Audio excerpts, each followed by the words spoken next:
ကျောင်းသားကမပေးရတဲ့လူမတ်တရက်ဆိုရင်ကျွန်တော်တို့ညီကိုနှစ်ယောက်က license ဆွဲထားတာပဲအမြဲရရတယ်မတတ်နိုင်ဘူးလေပေးမှမပေးနိုင်တော့ဈေးရောက်သွားတဲ့အမေကိုမနဲ့အစိုးရကျွန်တော်ကစပင်းကယ်ရီယာလေးပေါ်မှာတင်ပြီးတော့လိုက်ပို့ရတယ်မန်လီဆောင်းတွင်ဆိုတော့အေးလိုက်တာခိုက်တုံအောင်ချမ်းကျွန်တော်ဒီဘဝကနေပြီးလွတ်မြောက်ခြင်းနဲ့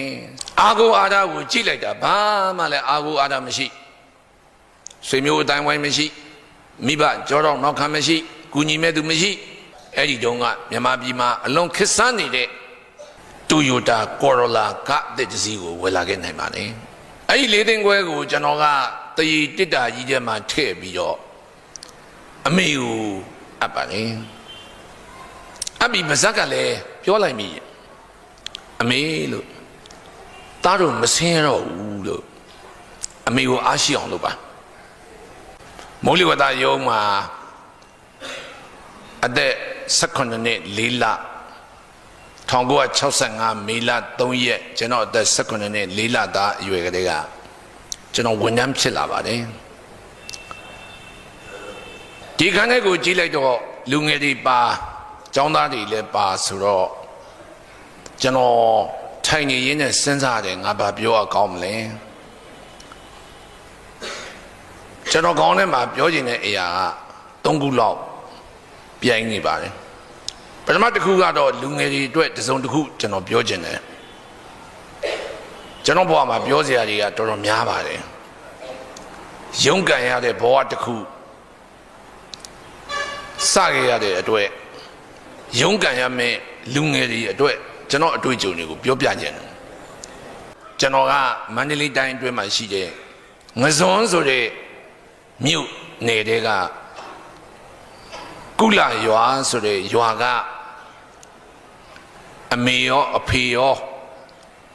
နှစ်ဖက်ဘိုးဘွားတွေရောအဲ့ဒီရွာကဖြစ်တဲ့အတွက်ကျွန်တော်ရဲ့ချက်မြုပ်ကရွာကဖြစ်ပါတယ်ဒါပေမဲ့လို့ကျွန်တော်မိဘနှစ်ပါးမှာကျွန်တော်မမွေးခင်ရှေ့ကတဦးမင်းကလေးတယောက်မွေးခဲ့တယ်လို့ကျွန်တော်သိရပါတယ်ဒါမဲ့ဒီတဦးမင်းကလေးကမွေးပြီးလပိုင်းနဲ့ပဲအဖတ်မတင်ဘူးကွယ်လွန်သွားပါတယ်ကွယ်လွန်သွားပြီးတဲ့နောက်မှာကျွန်တော်ကိုဒုတိယကိုဝင်အဖြစ်ရတဲ့အချိန်မှာကျွန်တော်အမေရောအဖေရောဒီကိုဝင်ကိုဖူးဖူးပုတ်ပေါ့အရန်လူကျင်ကြတယ်ပေါ့ဗျာကျွန်တော်အမေဆိုဘယ်လောက်ထိဒီကိုဝင်တဲ့ကလေးကိုမမွေးခင်မမြင်ခင်တည်းကမေတ္တာတက်ဝင်နေလဲဆိုရင်ဒီကလေးအဖတ်တင်ဖို့အတွက်ကိုဝင်ကြီးနဲ့နေစီရဲစီကြီးနဲ့ကျွန်တော်အမေကရေတရားတွေလုပ်ခဲ့တယ်။ဘာရေတရားလဲဆိုတော့အဲ့ဒီတုန်းကကျွန်တော်ရွာမှာရောက်နေတဲ့စင်ကြီးတကောင်ရဲ့1 byte အောက်ကဟိုဘက်ဒီဘက်3កောက်ဖြတ်လျှောက်ရမယ်ဆိုတော့ထူးဆန်းတဲ့ရေတရားပါပဲ။အဲကျွန်တော်အမေကခြေပြားလက်ပြားတွေအင်းနေအောင်စင်ကြီးကိုကြောက်ပေမဲ့လို့ဒီဝင်းနဲ့လွှတ်ထားတဲ့ကလေးကိုချစ်တဲ့ဇောနဲ့အဲ့ဒီစင်ကြီးအောက်က3កောက်ပြည့်အောင်ဖြတ်လျှောက်ခဲ့တယ်ဖြတ်လျှောက်ခဲ့ပြီးတဲ့နောက်ကျွန်တော်ကိုမွေးတယ်ဒါကြောင့်ကျွန်တော်မွေးလာတော့ကျွန်တော်အမိကိုစင်ပေါက်လို့နာမည်ပေးတယ်ဒါကျွန်တော်အမိကရှင်းပြတာပါမွေးလာတော့ကလေးကယောက်ျားလေးဖြစ်နေတော့အမေကကျွန်တော်ကိုပညာတတ်ဖြစ်စေချင်တယ်ယောက်ျားလေးဆိုတော့အဲရွာမှာနေတော့ပညာတတ်ဖြစ်ဖို့မလွယ်ဘူးဟဲ့ဆိုပြီးတော့လင်မယားနှစ်ယောက်တိုင်ပင်ပြီးတော့ကျွန်တော်ရွာနေပြီးတော့မန္တလေးကိုပြောင်းလာကြတယ်မန္တလေးမှာမြို့လေကောင်မှာပဲဘယ်နှခုနှစ်လောက်ရှိမလဲဆိုတော့48ခုနှစ်လောက်ပေါ့နော်မန္တလေးကိုပြောင်းလာပြီးတော့မန္တလေးလူကုန်တန်းနေမြို့လေကောင်ကြတဲ့83လမ်း35လမ်းတောင်ဆိုတဲ့နေရာမှာနေကြတယ်နေပြီးတော့တောသူတောင်သားတွေဖြစ်လေတော့အလုပ်လေကြိုးစားတယ်ကျွန်တော်မေကကိုစိုးစံကြီးထွက်ကျွန်တော်အဖေနဲ့တင်မယားနှစ်ယောက်ဒူးဒူပေါင်ဘက်အလုပ်လုပ်လိုက်တာ3-5နှစ်အတွင်းမှာစီးပွားရေးတော်တော်ဖြစ်တယ်လို့ပြောပါတယ်အဲဒီ3-5နှစ်အတွင်းမှာပဲနောက်ထပ်လဲကလေးတယောက်မွေးတယ်ကျွန်တော်ရဲ့အောက်ကကျွန်တော်ညီယောက်ျားလေးနောက်တယောက်မွေးတော့ကျွန်တော်တို့ညီကိုနှစ်ယောက်ဖြစ်လာတယ်အဲ့တော့ကျွန်တော်တို့အရွယ်ရောက်လို့ကြောင်းထားရမယ့်အချိန်ရောက်လာတဲ့အခါမှာအမေကပထမတော့မေယိုးဖလာတိုင်းဘုန်းကြီးကျောင်းမှာထားပါတယ် ပေါင်းလိုက်တိုက်လို့ခေါ်ပါတယ်အဲ့ဒီပေါင်းလိုက်တိုက်မှာတစ်နှစ်လောက်ထားပြီးအတန်းကြောင်းပြောင်းလိုက်တော့ဖြစ်ချင်တော့ကျွန်တော်တို့နေတဲ့ရက်ွက်ကမွတ်စလင်ရက်ွက်ဖြစ်နေတော့ရက်ွက်ထဲမှာရှိတဲ့မူဒါတန်းကျောင်းကပလီမာဖွင့်ထားတာဆိုတော့ကျွန်တော်တို့ကအဲ့ဒီပလီမာကျောင်းသွားတက်ရတယ်အဲ့ဒါကိုကျွန်တော်အမေကမကျေနပ်နိုင်ဘူးပေါ့လေဒီတဲ့ပိုကောင်းတဲ့ကျောင်းထားမယ်ဆိုပြီးတော့အံ့ဩလိုက်တာကျွန်တော်မေးဘုန်းကြီးကျောင်းစာလောက်သာတက်ပါတယ်အတန်းပညာဘာပညာမှမတက်ပါဘူးဒါပေမဲ့လို့မန္တလေးမှာအကောင်းဆုံးကျောင်းကဘယ်ကျောင်းလဲလို့ကျွန်တော်တို့အိမ်နဲ့မြင်းချင်းဆိုင်တိုက်ကြီးမှနေတဲ့ကျွန်တော်တို့ရဲ့ရင်းနှီးနေတဲ့ကျောင်းသားကြီးတယောက်ကိုအမေမေးပါတယ်မေးတော့မန္တလေးမှာနာမည်ကြီးတဲ့ကျောင်းကနှစ်ကျောင်းပဲရှိတယ်ဟိုးမြောက်ပြင်မှာစိန့်ပီတာရှိတယ်ဟောဒီတောင်ပြင်မှာတော့ဖတ်တလဖုံးရှိတယ်ဒါနဲ့ကျွန်တော်မေကအဲ့ကျောင်းသားကြီးကိုနားပူတော့တာပဲဖာသာလဘုံကျောင်းထားခြင်းတယ်ဆိုပြီးတော့ဖာသာလဘုံကျောင်းကိုကျွန်တော်တို့ညီကိုညောက်ကိုထားပါတယ်ကျွန်တော်တို့အဲ့ဒီကျောင်းမှာနေတော့မူလာတန်းအဆင့်ပြီးလို့မန္တလေးမှာကျွန်တော်တို့ရောက်တာ50နှစ်ကြာတဲ့အချိန်မှာကျွန်တော်တို့လည်းမူလာတန်းအဆင့်လောက်ပြီးတဲ့အချိန်မှာကျွန်တော်တို့မိသားစုမှာမုံတိုင်းတစ်ခုစပွဲမှာလေအဲ့ဒါကတော့အထက်အညာကိုကူးကြည်တန်းကြည်ကုံတယ်လုံနေတဲ့ကျွန်တော်အဖေကအထက်အညာအင်းရွာမှာနောက်အိမ်ကြောင်ကျသွားတာပါပဲ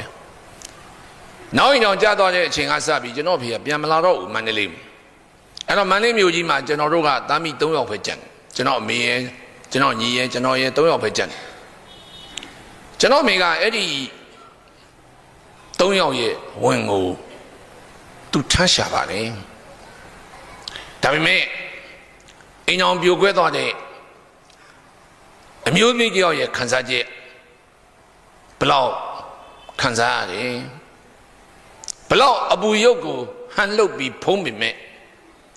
ပြုံးရင်းနဲ့မျက်ရည်လဲနေရတာကျွန်တော်ကသိကြတဲ့အရွယ်ဆိုတော့သိပြီအင်းအောင်ရဲ့တန်းအင်းအောင်ရဲ့ဖိနှိပ်မှုတန်း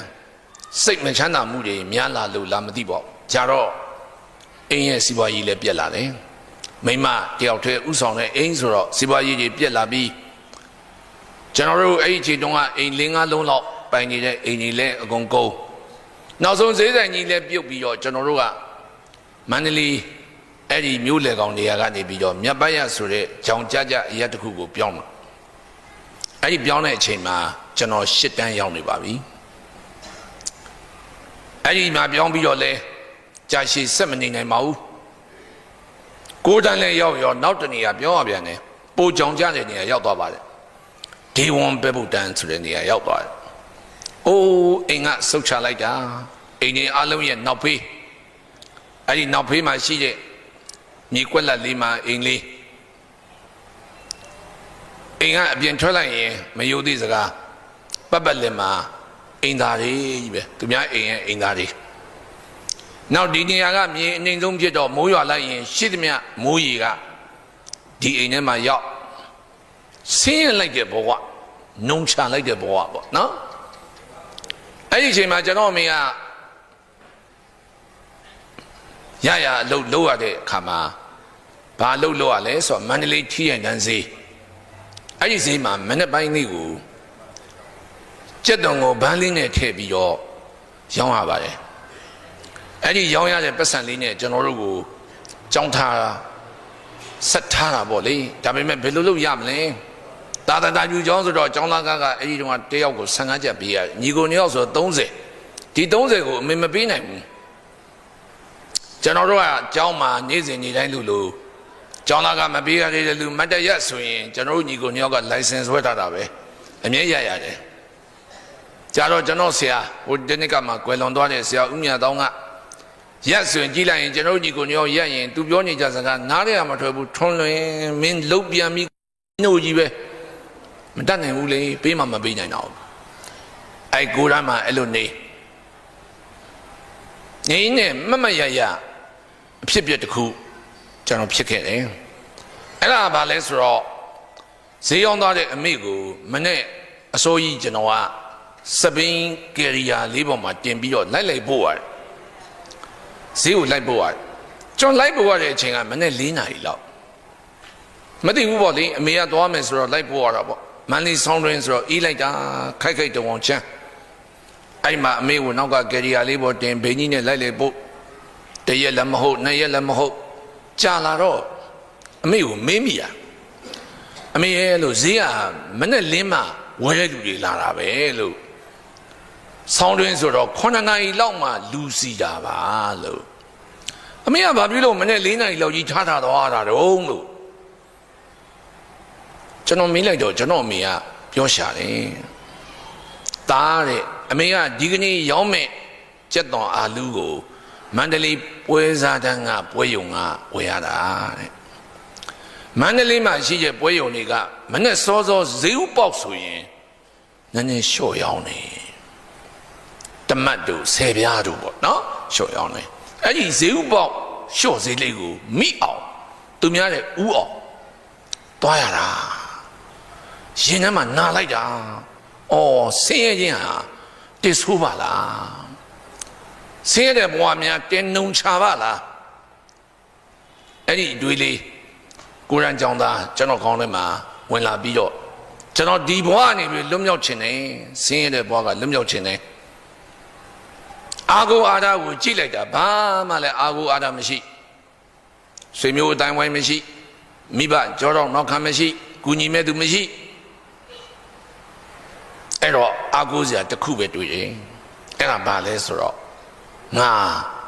စာတော်ရမယ်အဲ့ဒီစိတ်ကိုကျွန်တော်စဝင်ပါတယ်စဝင်တဲ့အတွက်အဲ့ဒီကိုယ်တမ်းမှာပဲကျွန်တော်မန္တလေးခရိုင်တင်ချာလူကြီးကျွန်းမြန်မာနိုင်ငံလုံးဆိုင်ရာတင်ချာလူကြီးကျွန်းပညာရေးမှာကျွန်တော်ထွန်းပေါက်ခဲ့ပါတယ်ထွန်းပေါက်ပြီးတော့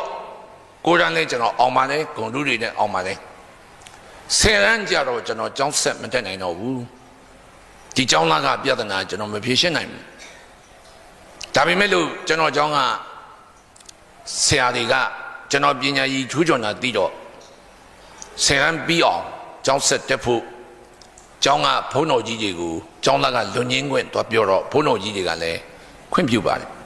အဲ့ဒါတော့ကျွန်တော်10 ရန်းမှာကျောင်းသားကလွန်ငင်းခွင့်နဲ့ကျောင်းတက်ခွင့်ရတဲ့အတွက်ကြောင့်10 ရန်းကိုကျွန်တော်ပြီးအောင်တက်ခဲ့ပါတယ်10 ရန်းကို65ခုနှစ်မတ်လမှာဖြည့်ပြီးတဲ့နောက်မဖြည့်ခင်တည်းကဆုံးဖြတ်ပြီးသားပါငါအလုပ်လုပ်တော့မယ်ဆိုပြီးတော့ဆုံးဖြတ်ပြီးတော့10 ရန်းတော့ပြီးအောင်ဖြည့်လိုက်တယ်ဖြည့်ပြီးကြတယ်အလုပ်ရှာတယ်အလုပ်ရှာတော့မတ်လဆာမွဲပြီးရအလုပ်ရှာလိုက်တာမေလကြာအလုပ်ရအဲ့ဒီရတဲ့အလုပ်ကမိုးလေဝသယုံဖြစ်ပါတယ်အလုပ်စလုပ်တဲ့ရက်က65ခုနှစ်မေလ3 ရက်ကျွန်တော်အသက်18 နှစ်4 လသားအရွယ်တည်းကကျွန်တော်ဝန်ထမ်းဖြစ်လာပါတယ်အဲ့ဒီတော့ကျွန်တော်ရတဲ့လကတစ်လကို126 ကျပ်ပါဒါပေမဲ့126 ကျပ်ကစားလောက်တယ်ကျွန်တော်တို့မိသားစု3 ယောက်စားလောက်တယ်အဲ့ဒီအလုပ်ရကြတဲ့ကပထမဦးဆုံးကျွန်တော်လုပ်တဲ့အလုပ်ကတော့ကျွန်တော်မိကိုဈေးမရောင်းခိုင်းတော့ပါဘူးမိမရောင်းနဲ့တော့အိမ်မှာပဲနေအဲ့တော့ကျွန်တော်မိဈေးမရောင်းတော့ပါဘူးကျွန်တော်ဘဝရဲ့အလှည့်အပြောင်းဖြစ်ကံလဲကောင်းလာခဲ့တယ်လို့ပြောရပါမယ်ဆန်းဆန်းမွဲကျွန်တော်အောင်ပါတယ်ဒါပေမဲ့အလုပ်တစ်ဖက်နဲ့တော့တက္ကသိုလ်မတက်နိုင်တော့တက္ကသိုလ်မတက်နိုင်ပေမဲ့ကျွန်တော်အောင်တဲ့နှစ်ပါပဲမန္တလေးဝိဇာသိပ္ပံတက္ကသိုလ်ကရန်ကုန်မှာရှိတဲ့လုံသားကောလိပ်လို့သင်တန်းစဖွင့်ပါတယ်ဒါပေမဲ့သူကလုံသားကောလိပ်လို့တော့နာမည်မပေးဘူးတိုးချက်ညနေသင်တန်းတဲ့စဖွင့်တော့ကျွန်တော်ပညာရေးဟာတပိုင်းတစမဖြစ်ပါဘူးအောင်ပြီးတာနဲ့မန္တလေးတက္ကသိုလ်မှာအလုပ်လုပ်ရင်းကျွန်တော်ကျောင်းတက်ပါတယ်အလုပ်လုပ်ရင်းကျောင်းတက်တဲ့အတွက်ကျွန်တော်9 နှစ်တက်ရပါတယ်ယူပဗိဒသိပ္ပံဘွဲ့ရပါတယ်အတန်းတိုင်းဘာသာစုံဂုဏ်ထူးနဲ့အောင်တယ်အဲ့ဒီမှာဘွဲ့ရတဲ့နှစ်မှာ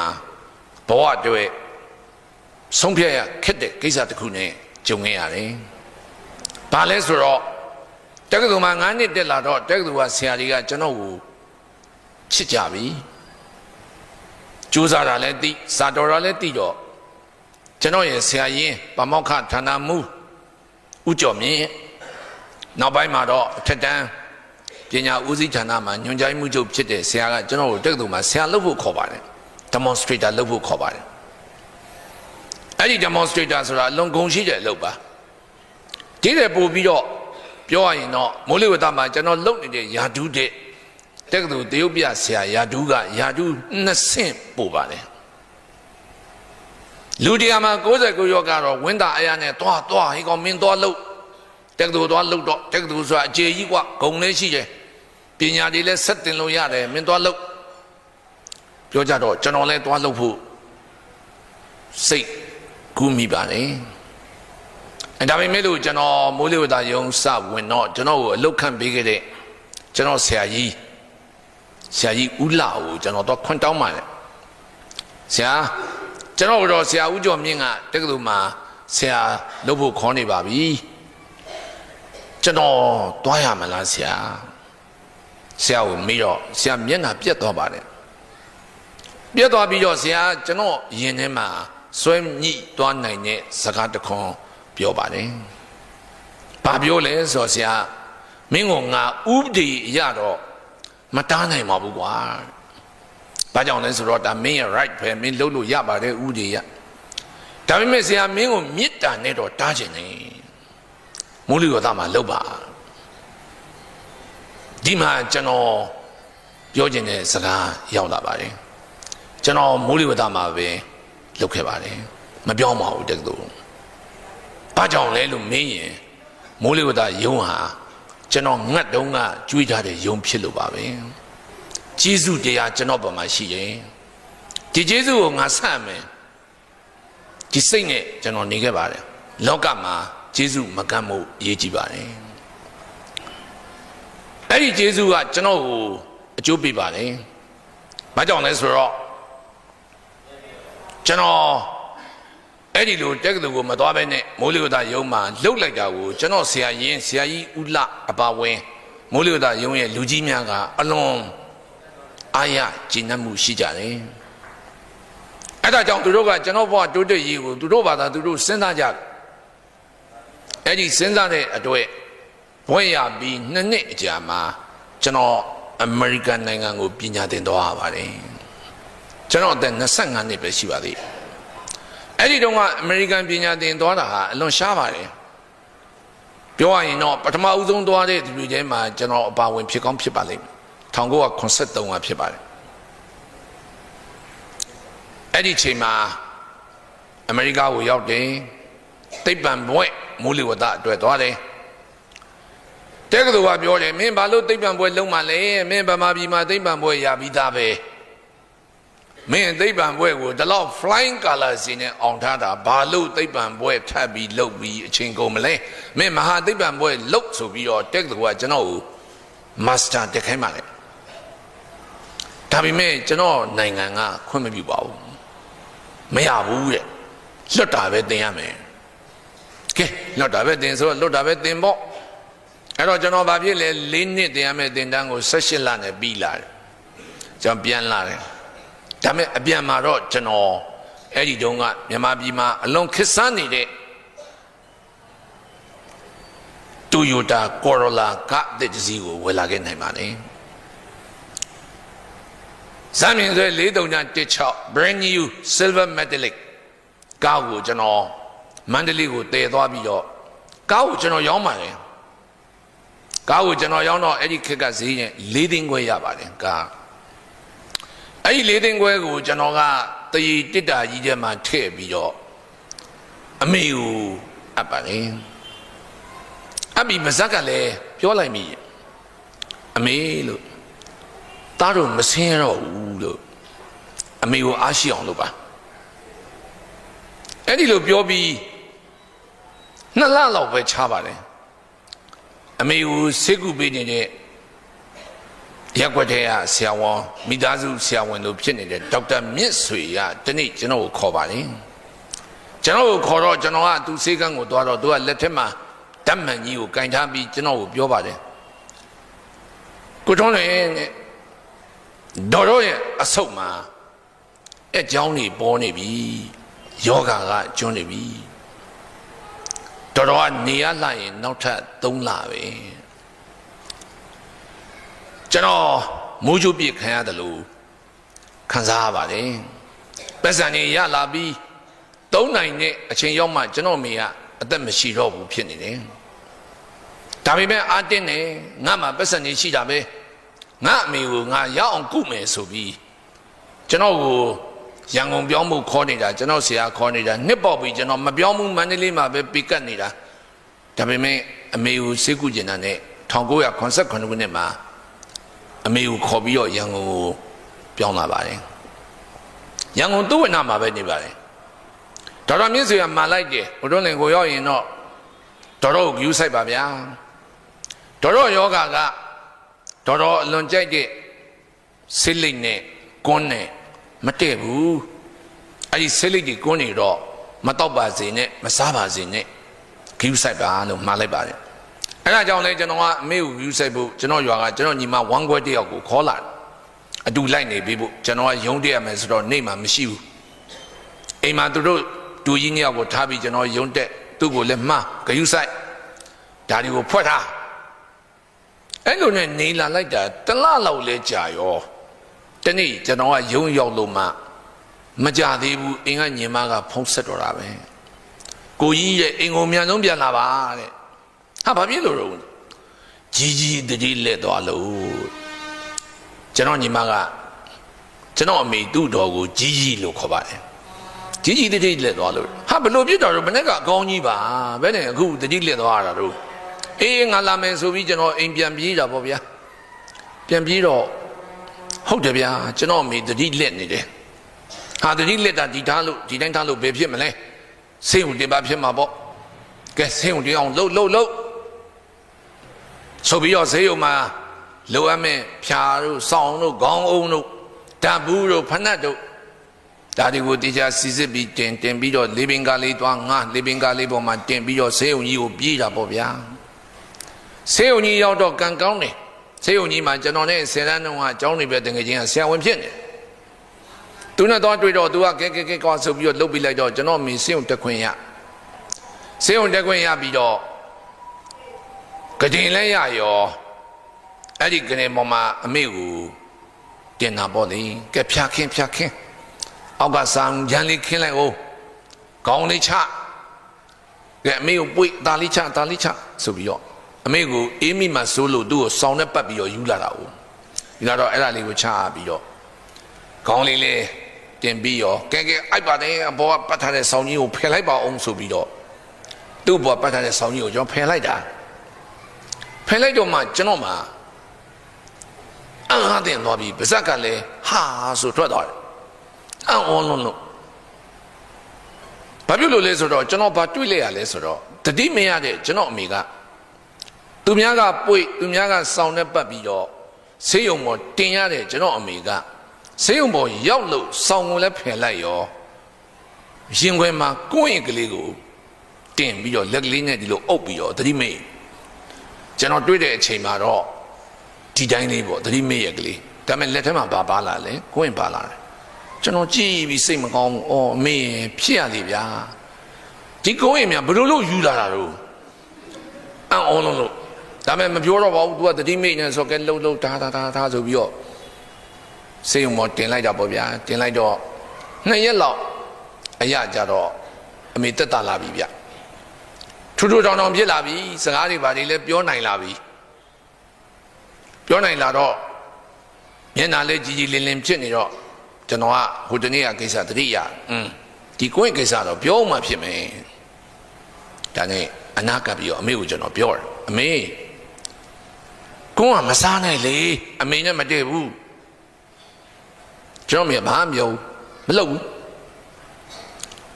အမေကွန်းနေအဲ့လိုစားနေရင်ဆေးတွေကဘယ်တိုးတော့မလဲမေရဲ့လုပ်ဘူးအမေကွန်းအဲ့လိုစားနေရင်အမေအသက်တုံမှာပေါ့အဲ့ဒါလဲမလုပ်ဘူးဗျကဲမထူးဘူးကွာလို့ဒီတခါတော့အမေကိုတော့နောက်ဆုံးစကားအပြတ်ပြောလိုက်တာကောင်းမယ်ဆိုပြီးတော့စိတ်ကိုဆုံးဖြတ်ပြီးကျွန်တော်အမေကိုပြောလိုက်ပါတယ်။ဘာပြောလိုက်လဲဆိုတော့အမေရဲ့လို့ အမေကြိုက်လို့ယူထားတဲ့အဖေကိုတောင်အမေပြစ်နိုင်သေးတာဘာဖြစ်လို့ကွန်းကမပြစ်နိုင်ရတာတုံးလို့ကျွန်တော်အဲ့လိုမေးပါတယ်အဲ့လိုလည်းပြောလိုက်ရောကျွန်တော်အမေကလေလှုပ်လှုပ်ရှားရှားဖြစ်လာတယ်လှုပ်ရှားဖြစ်လာပြီးကျွန်တော်စကားပြန်ပြောတယ်ဘာပြောလဲဆိုတော့မတူဘူးသားရဲ့မင်းအဖေကိုအမေယူတော့အမေအသက်က30ရှိပြီကောင်းကအမေ15နှစ်သမီးကျကစားလာတာ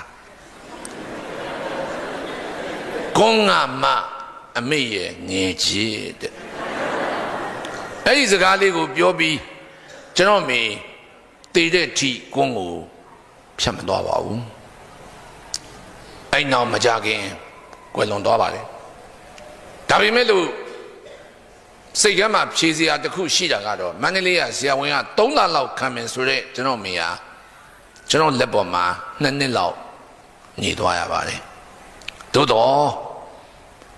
သူကွယ်လွန်တဲ့အချိန်မှာကျွန်တော်ကယာဒူထန်ဒရာရှိပြီနိုင်ငံသားပြန်ဖြစ်နေပြီတင့်ကိုကျွန်တော်ထူထောင်ထားပြီဒီချိန်ကျမှကျွန်တော်အမေကွယ်လွန်သွားတာခဏချိန်ထိကျွန်တော်ရင်ထဲမှာမချိပါဘူးအဲ့ဒါကြောင့်ဒီနေ့လူငယ်တွေကိုပြောချင်တာမိဘဂျေစုသိပါမသိခင်မှာမိဘကိုပြုစုပါ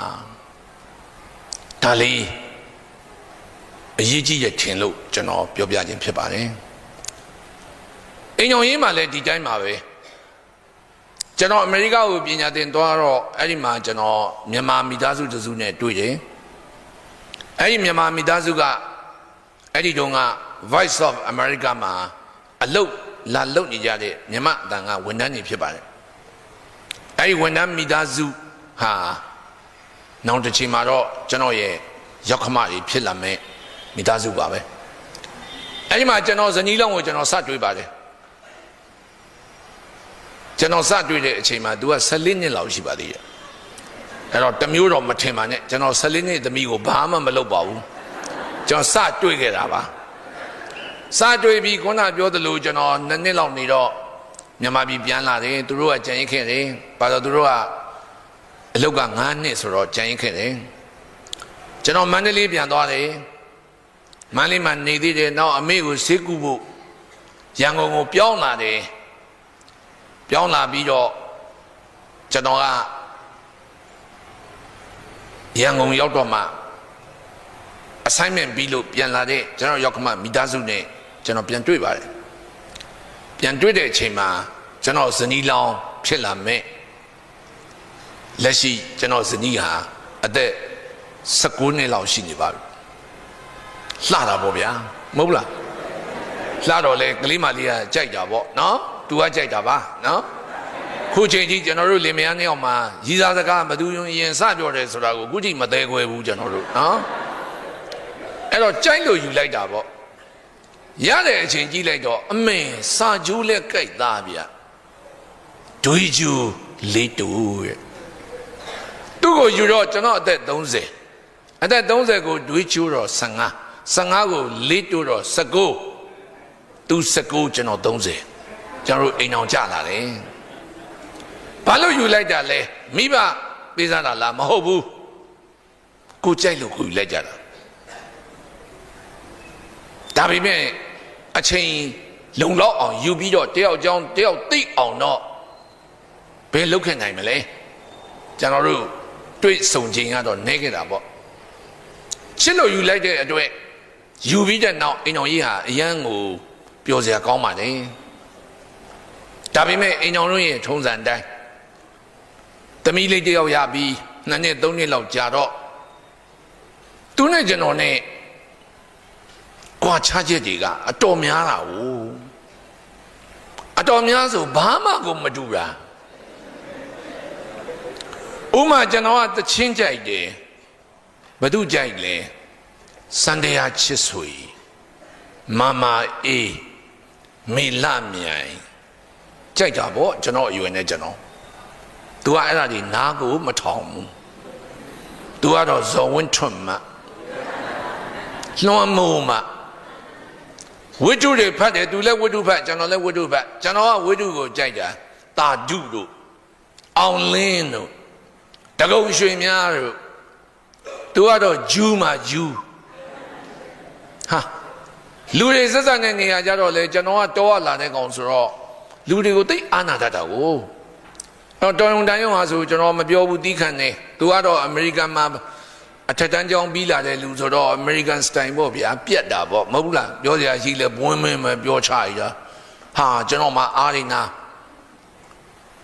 ညှိ၍ယူရတဲ့ကာလန်ကြီးကများတဲ့များလာတာဒီလိုနဲ့ကျွန်တော်တို့အိမ်အောင်တော်ကြာလာတော့တနေ့ကျတော့အဲ့ခန်းထဲမှာနှစ်ယောက်ထိုင်နေရင်းနဲ့ကျွန်တော်ဇနီးကိုပြောမိပါတယ်လူတွေကပြောကြတယ်ကွာလို့မင်းနဲ့ငါနဲ့ကနိတ်နံမတူဘူးလို့ပြောကြတယ်သူကဆွေတာလေးထိုးနေရကနေပြီးတော့ဟုတ်လားတဲ့အေးစစ်ပါသူကဟုတ်လားအေးဟုတ်တယ်မင်းကကြာတဲ့ပတိငါစနေနိတ်နံမတည့်ဘူးကြည့်ပါလားငါကတချင်းဆိုရင်စัญญาချစ်ဆွေတွန်နေသိမ့်တန်မင်းကဇဝန်းထော့လွန်မိုးဝိတုဆိုရင်ငါကတာဓုတကုံရွှေများရွှေတောင်းမင်းကဂျူးမှာဂျူးလူတွေဆိုရင်ငါအာနာတတ်တယ်မင်းကလူတွေဆိုတိတိကျကျအလုပ်လုပ်တတ်တယ်မင်းနဲ့ငါနဲ့တူတာဘာတစ်ခုမှမရှိဘူးအဲ့လိုတော့ပြောတော့ तू ကနည်းနည်းစိတ်ရှုပ်တာပေါ့မဟုတ်လားဘာတွေလာပြောနေတာလဲပေါ့တဲ့ကြီးဘာတွေပြောနေတာတော့အဲ့ဒါငါစဉ်းစားနေတာ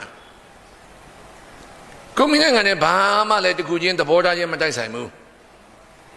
တဖေးတမေစီကမွေးလာတဲ့မင်းနဲ့ငါဘာသဘောတရားမှမတိုက်ဆိုင်ဘဲနဲ့အိမ်တော်ကြလာကြတာအခုကလေး3ယောက်ရပြီးနှစ်30ကျော်လာခဲ့ပြီလို့အဲ့ဒါဘာဖြစ်လဲတဲ့လေတန်းနည်းနည်းမားလာတယ်ကျွန်တော်အဲ့ဒါဘာဖြစ်လဲအဲ့ဒါမင်းဘာကြောင့်လို့ထင်တော့ဘယ်သိမလဲတဲ့အဲ့ဒီမှာကျွန်တော်ကခါလေးကိုညွတ်သူ့နားလေးကိုနားကိုကျွန်တော်ပါးစပ်ကလေးကပ်ပြီးတော့ကျွန်တော်တိုးတိုးလေးပြောလိုက်ရဲ့သူ့ကိုအဲ့ဒါအချစ်လို့ခေါ်တယ်ပြောလိုက်တာပြောလိုက်တော့စောစောကမျက်နှာကြီးတင်းပြီးတော့ကျွန်တော်ပေါ်မှာမကြည်မနှက်ဖြစ်တဲ့မျက်နှာကြီးကပြီးတဲ့ကြီးဟာလက်မင်းကြီးကြာနေတာပဲဝင်သွားလိုက်တာလက်မင်းကြီးကြာပြုံးပြီးတော့ဝင်သွားပြီးတော့ကျဉ်တ်သွားတာပေါ့မိမပဲဗျာယောက်ျားချစ်တယ်ပြောတော့ကျဉ်တ်တာပေါ့ကျဉ်တ်သွားဒါပေမဲ့သူကကျဉ်တ်ရုံနဲ့မပြီးဘူးဗျမိမဒီမှာအကျင့်တကူရှိတယ်ရှစ်ကိုရှက်ကန်းဖြစ်သွားတာရှက်ကိုရှက်ကန်းဖြစ်တော့ဘာလုပ်လဲဆိုတော့လုံးမိလို့ရလို့တာသူနဲ့ကျွန်တော်နဲ့ကဘေးချင်းရှင်ထိုင်နေတော့ရှက်ပြီးတော့ကျွန်တော်ဘိုက်ကိုလေတတောင်စင်းနဲ့တွက်လိုက်တာပါဇက်ကလည်းပြောလိုက်သေးတယ်အမေသွားဆိုပြီးတော့လှုပ်လိုက်တာအဲ့ဒီမှာကျွန်တော်ရဲ့ဘဝအတွေ့အကြုံဆောင်းပါးကိုဒီလိုဆုံးသတ်ပါတယ်ဒီကြတောင်မှာအာမပါဘူးဆိုတာကျွန်တော်သာအသိဆုံးပါကျွန်တော်ဗာပြောချင်တာလေအိမ်တော်ရေးဆိုတာခိုင်မြဲဖို့ယူတာကွဲဖို့ယူတာမဟုတ်အိမ်တော်ဘက်မှာသဘောထားမတိုက်ဆိုင်နေဆိုတာတဘာဝပဲအကုန်လုံးဘယ်လိုမှမတူနိုင်ဘူးတူတာကိုလိုက်ရွေးပြီးယူရတာမဟုတ်ဘူးချစ်လို့ယူရတာဒါကြောင့်အိမ်တော်ကိုပြိုကွဲမခံပါနဲ့အိမ်တော်ကိုထိမ့်ပါအဲ့တကူရရှိတာပေါ့ခွဲမလွတ်နိုင်တဲ့ဟာတကူလို့ရင်တော့လဲကွဲတံကွဲရမှာပေါ့မဟုတ်ဘူးလားအဲ့ဒါဘာလဲဆိုတော့ကျွန်တော်အတွက်တော့ခွဲမလွတ်နိုင်တဲ့အလုပ်ကလူမှုရေးဖောက်ပြန်တာပဲလေဒါတော့ကျွန်တော်ခွဲမလွတ်ဘူးပေါ့ကျန်တာကတော့ဗျာတေးဖွဲတွေလုံမနေပါနဲ့ထားစမှာကိုအိမ်အောင်ကိုနော်အဲ့တော့ကျွန်တော်အိမ်အောင်ကိုကျွန်တော်မပြုတ်ကွဲအောင်ထိန်းနေဆိုတော့ခဏကျွန်တော်အပေါင်းအသင်းကျွန်တော်မိတ်ဆွေတွေကြားမှာကျွန်တော်လင်မယားကိုစံပြဖြစ်ပြောကြလေရှိပါတယ်ကျွန်တော်ဒီလိုထိန်းနေတာဘာကြောင့်လဲကျွန်တော်အိမ်အောင်မပြုတ်ကွဲအောင်ကျွန်တော်ထိန်းနိုင်တဲ့ယေရှုရှင်ကကျွန်တော်အဖေပဲကျွန်တော်အဖေကြောင့်ကျွန်တော်ထိန်းနိုင်တာဘာဖြစ်လို့လဲကျွန်တော်ဘေးကကျွန်တော်တို့ကိုပြစ်ပြီးနောက်အိမ်အောင်ပြုတ်သွားတော့ကျွန်တော်အမေနဲ့ကျွန်တော်ညီနဲ့မန္တလေးမှာမျက်စိတငယ်နဲ့ဘဝကခက်ခဲ ရုန်းကန်ရတဲ့အခါမှာအော်အိမ်တော်ကြီးပြိုကွဲသွားတဲ့မိသားစုရဲ့သားသမီးတွေဟာအလွန်ကြမ်းတမ်းမှလားဘဝဘလောက်ကြီးကြမ်းတမ်းလဲဆိုကျွန်တော်ညီကိုနှစ်ယောက်ရှိတာကျွန်တော်ကတော့လက်မတင်လေးအတိလေးရှိလို့ဒီဘဝဒီချိန်ကြီးခင်ဗျားတို့ရှေ့မှာရောက်လာပြီမဲ့ကျွန်တော်ညီကတော့ငငယ်ရွယ်နဲ့ရစ်ထုတ်ကြီးဖြစ်ပြီးကွယ်လွန်သွားချပြီ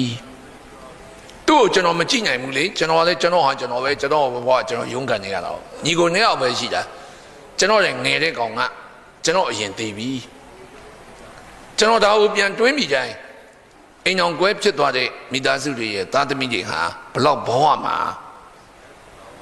နင့်နာသွားနိုင်တယ်ဆိုတာကိုသိတဲ့အတွက်ခဏသားသမီး3ယောက်ရနေတဲ့အချိန်မှာကျွန်တော်အိမ်အောင်ကျွန်တော်ဘယ်လို့မှပြောကွဲမခံနိုင်ဘူးကျွန်တော်တတ်နိုင်သမျှကျွန်တော်သိခံပေါင်းသိမခံနိုင်စရာလည်းအကြောင်းမရှိပါဘူးနော်ကျွန်တော်ကျင့်သုံးတာတခုပဲရှိတယ်ပြောချင်တာပြောပြန်မပြောဘဲနေလိုက်တာပဲဒါအကောင်းဆုံးနေတဲ့နည်းပဲနော်အဲ့တော့ပြောချင်တာ3ခုရှိပါပြီနံပါတ်1ကျေးဇူးတည်ပါမဟုတ်လားကျေးဇူးတည်ပါနံပါတ်2မိဘကိုကျေးဇူးဆက်ပါနံပါတ်3ကအိမ်တောင်ကိုဘာဖြစ်လဲထင်သိမှာနော်ဒါလေးကျွန်တော်ဘဝကနေပြီးတော့မျှဝေပြောခြင်းဖြစ်ပါတယ်ကျွန်တော်ဒီဘဝကြီးရောက်အောင်ကျွန်တော်အများကြီးကြိုးစားခဲ့ရတယ်ဆိုတော့မချွင်းမချန်ကျွန်တော်ပြောပြပါတယ်နော်အဲ့ဒီမှာကျွန်တော်အမေဆုံးမတဲ့စကားတစ်ခုကိုကျွန်တော်မျှဝေခြင်းငယ်ငယ်တုန်းကကျွန်တော်ရုန်းကန်ရတဲ့ဘဝရောက်နေတုန်းမှာကျွန်တော်အမေကပြောထရှိတဲ့စကားတစ်ခုရှိအဲ့ဒီစကားလေးကတော့ကျွန်တော်ဘဝအတွက်အာဇီတစ်ခုဖြစ်ခဲ့ပါတယ်စကားလေးကမထူးဆန်းလောက်ပါဘူးရိုးရိုးလေးပါပဲကျွန်တော်မေကကျွန်တော်ကိုဗာပြောလို့ရှိလဲဆိုနောက်ချီးပုံကကြာပေါက်နိုင်တယ်ကျွန်တော်ပြောပါတယ်ငါသားမင်းကြိုးစားနောက်ချီးပုံကကြာပေါက်နိုင်တယ်နောက်ချီးဆိုတာစွန့်ပစ်ထားတဲ့အညစ်အကြေးလူတကာယွန်ရှာတဲ့နောက်ချီးဒါမဲ့ဒီနောက်ချီးကလည်းဘာဖြစ်နိုင်လဲကြာပေါက်နိုင်တယ်